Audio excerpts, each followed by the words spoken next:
Okay, my name is Saran Singh. At the time when I got interested into writings, I was the assistant secretary of the Malaysian University Society.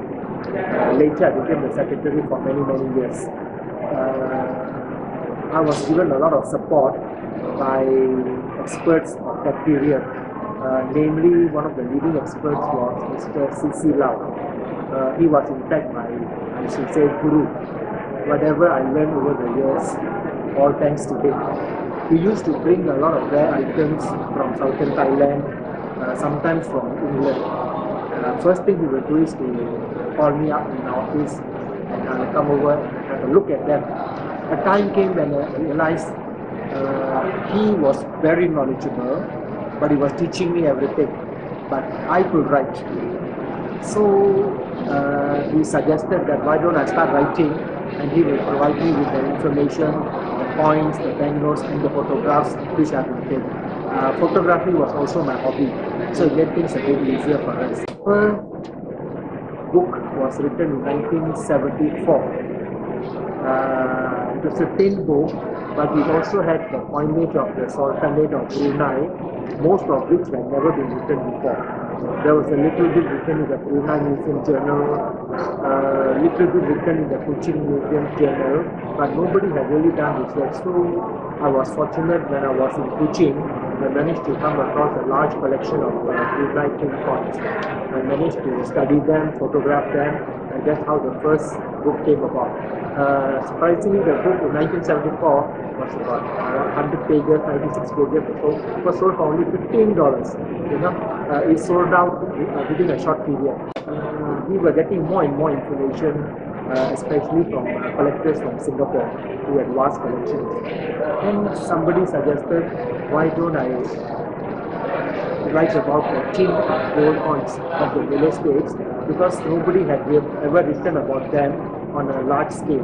There were tidbits here and there, a bit of write-up in the museum journals and others. Nobody had done a big job. Major Fred Pridmore, who was here in the 1950s, had done a very good job on the tin and gold coins of Malay states. These were published in Spain's numismatic circulars, but those were not easily available in general. So by the time I started thinking about writing on the tin and gold coins of the Malay states, I got the permission of Major Fred Pridmore as well as Spring and Sons London, because they had published all the journals. They were quite happy to allow me to use any material that I desired from Pridmore's research. With that, it made things easy. So based on this research, I started expanding and looking at things that were not listed by him. Because Major Pridmore was limited in his research, whatever he could access, he wrote about them. But there was much more. So there were people like C.C. Lau and some other serious collectors in Singapore who showed me their collections. With all that, I started preparing the first book, the Encyclopedia of the Coins of Malaysia Singapore and Brunei. That took me 10 solid years. I mean, it's not a 1 or 2 years effort. It took me 10 solid years because I had to do a lot of traveling. I even had to go to England to do research. I spent a lot of time, a lot of precious time in the National Archives, going through the government gazettes. When I'm writing a book on coins, why do I bother about putting in photographs of governors or kings or queens? Now, I like to explain this. It is people. It is people who issue coins.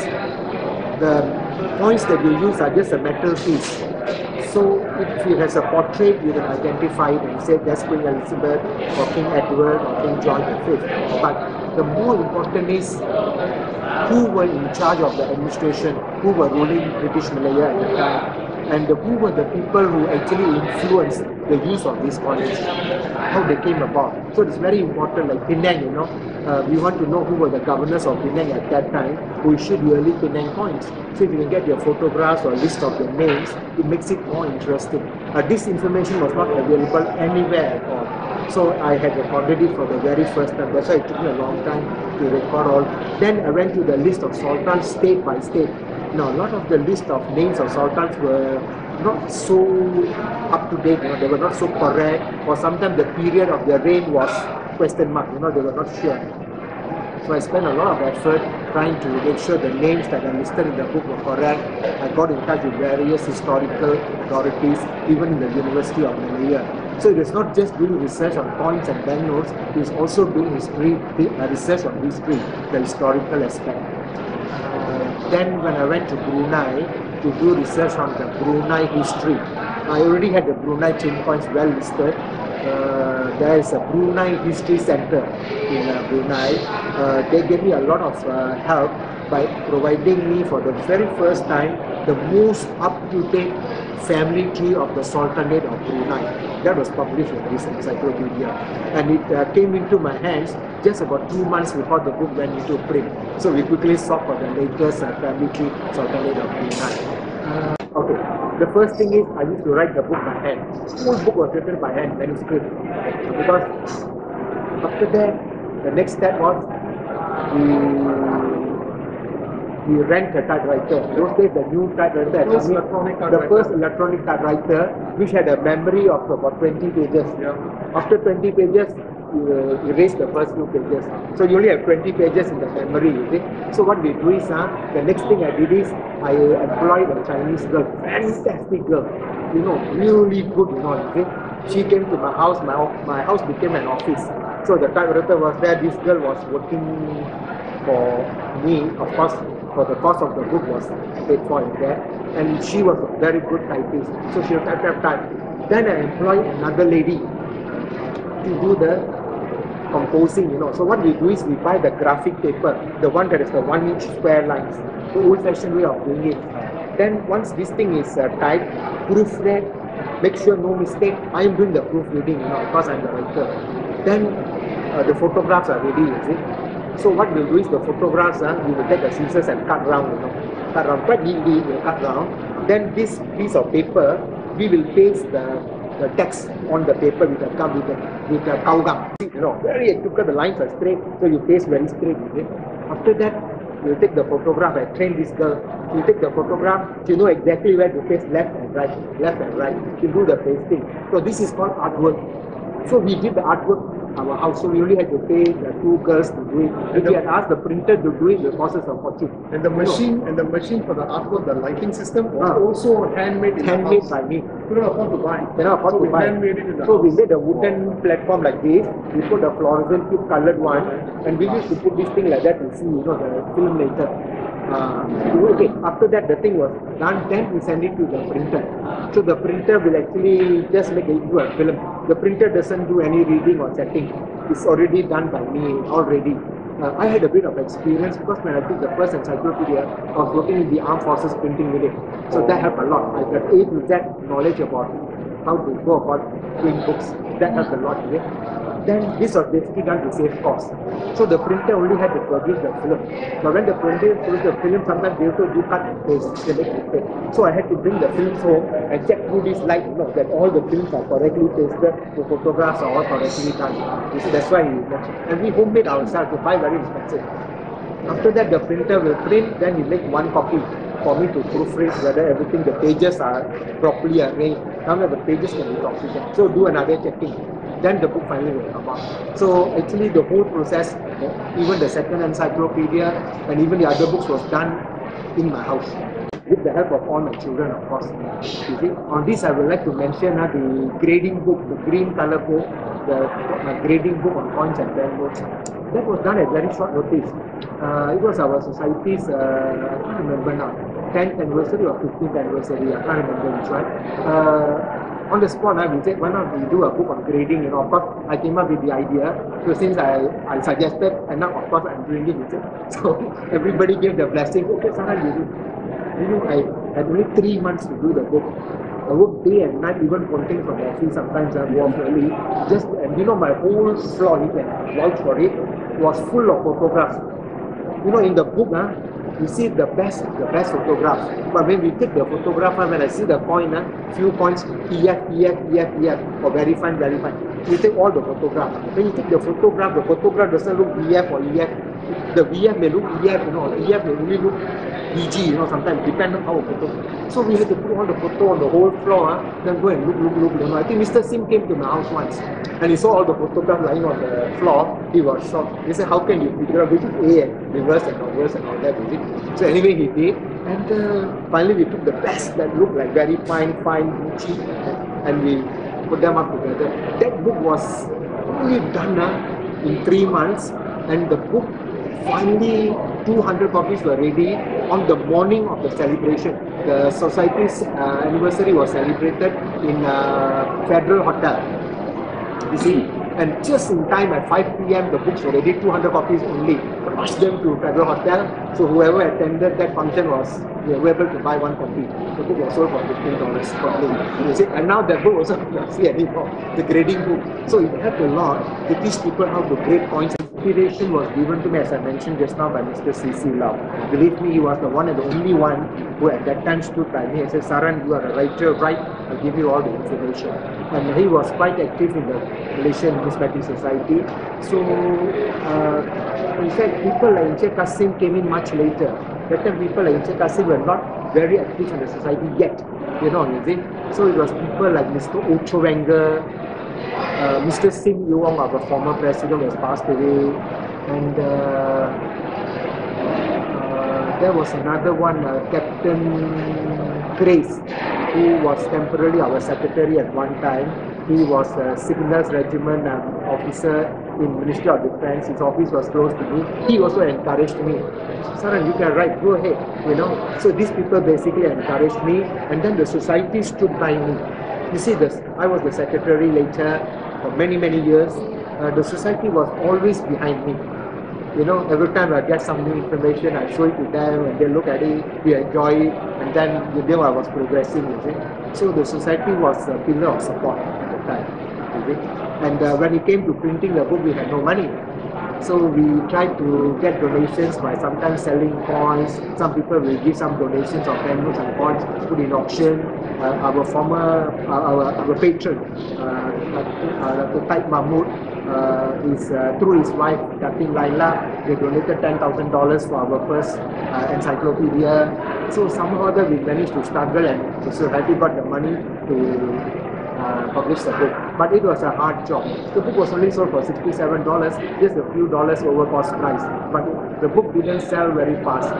200-300 books were sold very fast, and then we were sitting there. It took 10 years for the first encyclopedia to be completely sold out.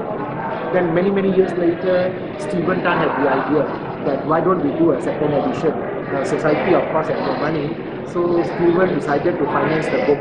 That's why it became an international Stephen's company's publication, but of course MNS publication, and he financially supported it.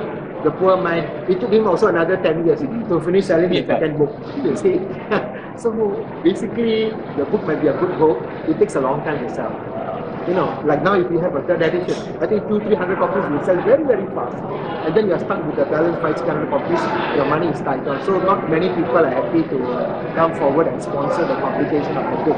And another thing I think I forgot to emphasize later, all these books I wrote, every single book, never made a single cent out of these books, no writings. Everything was donations for the society. My writings were donations, seriously. And I think for my first book that I wrote, the society gave me a gift, of the conservation coins, the $15 and $25 silver in uncirculated as a gift, not proof, uncirculated as a gift. I remember that. And the rest of it, actually, the society didn't really give me anything, but they used to give me like 20-30 books I can keep for my family and all. So that was it. Basically, I think it's very important that I did not make any money from any of these books, because if I had started to put in my fees, I think the books would have been sold for a very high price. I don't think we could afford that. So the idea was to write a book and get it into the market and get it sold, and the money recovered, which took a long time. So anyway, whatever is it, even though financially I made nothing out of these books, I think I enjoyed writing the books.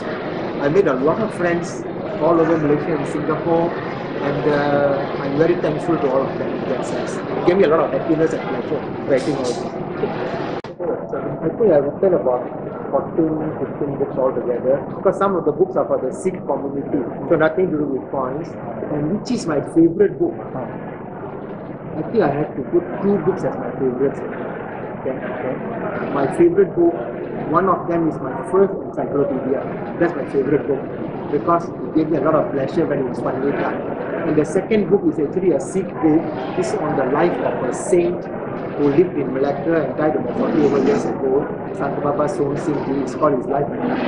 It's his biography. It's also a very thick book. That also is my favorite. But that's more on a religious, nothing to do with points and values. I think those two books are my best of my best, my favorites. Okay. Now I have one. This is a swallow. This bird is a swallow. Okay. You may laugh at me. The story of this, you see. So what happened was, when we wrote this encyclopedia, I and my friends, we were scared, that such a thick book, $67 is a lot of money, You see, can this book be sold, So will this book be sold? What will happen? Or will all this money be just sitting there? We were very scared, So we wanted the book to sell. So what I did is, I went to Malacca. I consulted a very, very holy man. He was a Muslim, a very holy man, very knowledgeable. I think he was nearly 100 years old. Nearly 100 years old, very old man, very wise man. And I approached him and said, Dato, we are doing this book, but we need your advice. We want the book to sell. I said, can you help with it? He just smiled at me and he thought about it for a while. And he says, you go and get a photograph of a swallow, and put it in the corner of the book.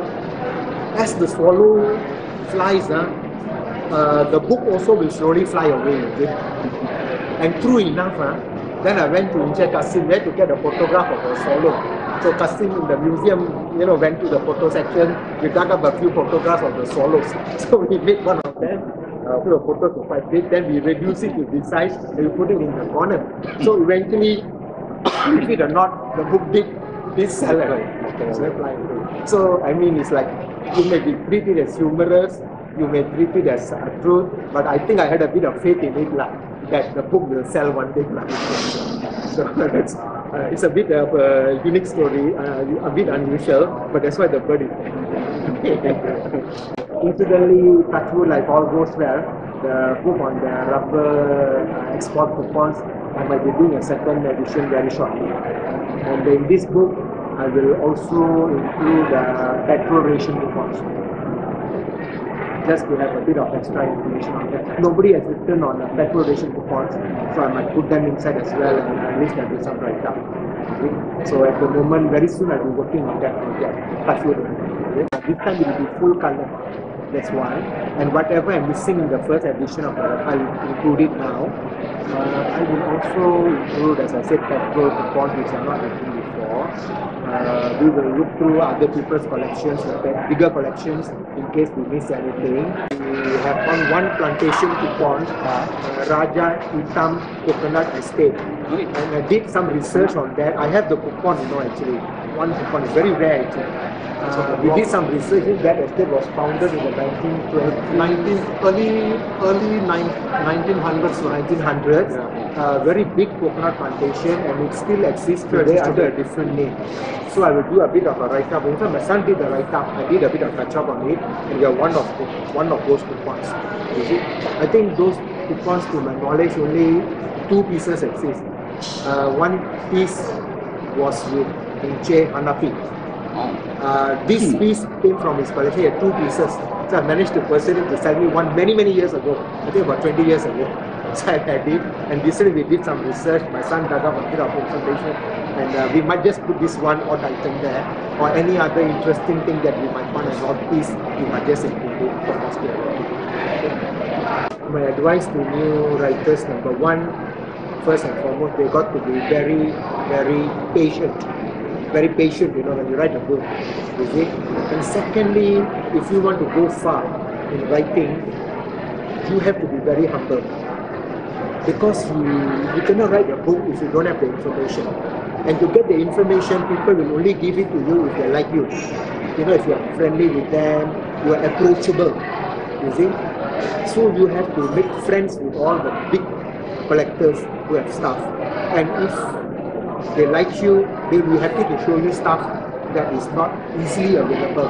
And they must have faith in you that you are really writing a book, not just claiming to write and then after that nothing is written. You got to have somebody behind you to vouch for you that this upcoming writer. And then you go and approach all the serious collectors, Singapore, Malaysia, other parts of the world. If you are doing a book, do a good book. Do the best you can.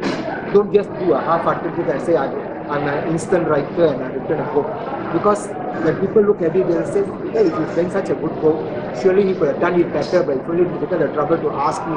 Or somebody say, if you really ask me, I will have done it. So you have to do a lot of asking around. You may get nothing, but you must try. Go around, try. Ask your friends who's the big time collectors on a certain subject. Now I'm doing rubber coupons. What I have is not enough. So I've already got the names of all the big time collectors in Singapore and Malaysia. So I'm going to approach them. Some of them I don't even know them. I approach them just to see if they got anything different that I don't have. Then I take the photograph and acknowledge it. Whatever help people give you, do acknowledge it. People appreciate that. Well, as I mentioned earlier, this book has now served this purpose for a long time. It needs a lot of improvement. It needs a lot of new information to be added. I'm just hoping one day that somebody will come forward and do another book much better than this with new information. I thank all the wonderful people who helped me in writing this book. This is not a one-man show. I should say, I compiled the book with the help of many people. But I'm happy to say that this book has become the threshold for collectors today. They use it as a reference. As I look at the book today, I think there's a lot of improvement that can be done. A lot of new discoveries have been made. Unfortunately, there's nobody at this moment that I can see who has taken over from where I have left off. Because I'm now retired, I don't have the energy to go around, do research and do a new third edition, revise. But I'm hoping one day somebody will try to improve what I have done for future generations. Okay, thank you.